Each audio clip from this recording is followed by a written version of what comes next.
À la vidéo d'avant, je vous ai montré comment fabriquer une zone à découper à la découpeuse laser. Et donc maintenant, j'en refais une très rapidement pour montrer qu'est-ce qu'on a. Ici, on a une zone qui va être découpée par le laser. D'ailleurs, on va la mettre dans la couleur rouge pour être sûr qu'on se souvient bien que cette zone, elle va être découpée. C'est donc une pièce qu'on va avoir.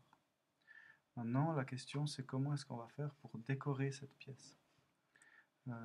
Des images qui se prêtent particulièrement bien à la décoration d'images en bois, enfin de structures en bois, c'est ce qu'on appelle ces tatouages. Donc si je vais chercher sur internet tattoo PNG ou bien tatouage PNG, ça me donne des fichiers qui sont très faciles à graver.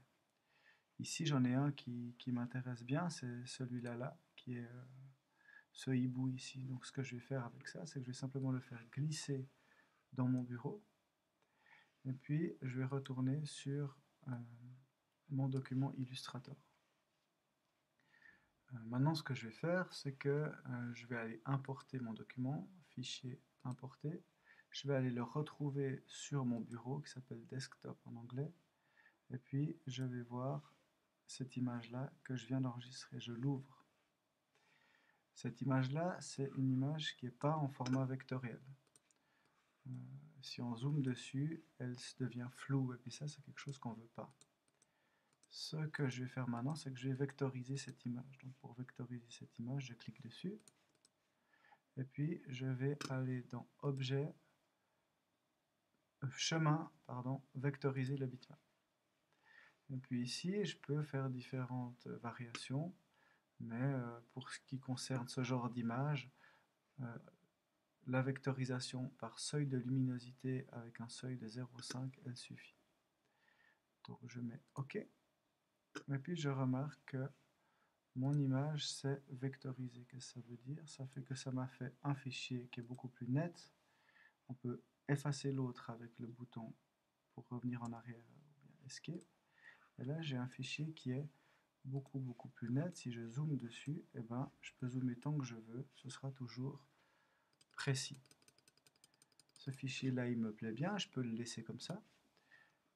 Et je vais simplement le redimensionner pour qu'il puisse rentrer sur ma forme. Et donc à partir de là, j'aurai une forme qui sera découpée au laser, avec sur cette forme gravée cette image que je viens décider d'importer. Je la redimensionne un petit peu. Et puis je mets ici. Si j'ai envie d'avoir d'autres images en plus sur ma forme, ben, j'ai aucun problème, j'en importe d'autres, je les vectorise, je les rapetissis, et puis je peux les mettre où j'ai envie. Et ça va vraiment être, je le répète encore une fois, cette partie en rouge va être découpée au laser, et cette partie en noir va être gravée, c'est-à-dire qu'elle sera comme imprimée sur le morceau de bois.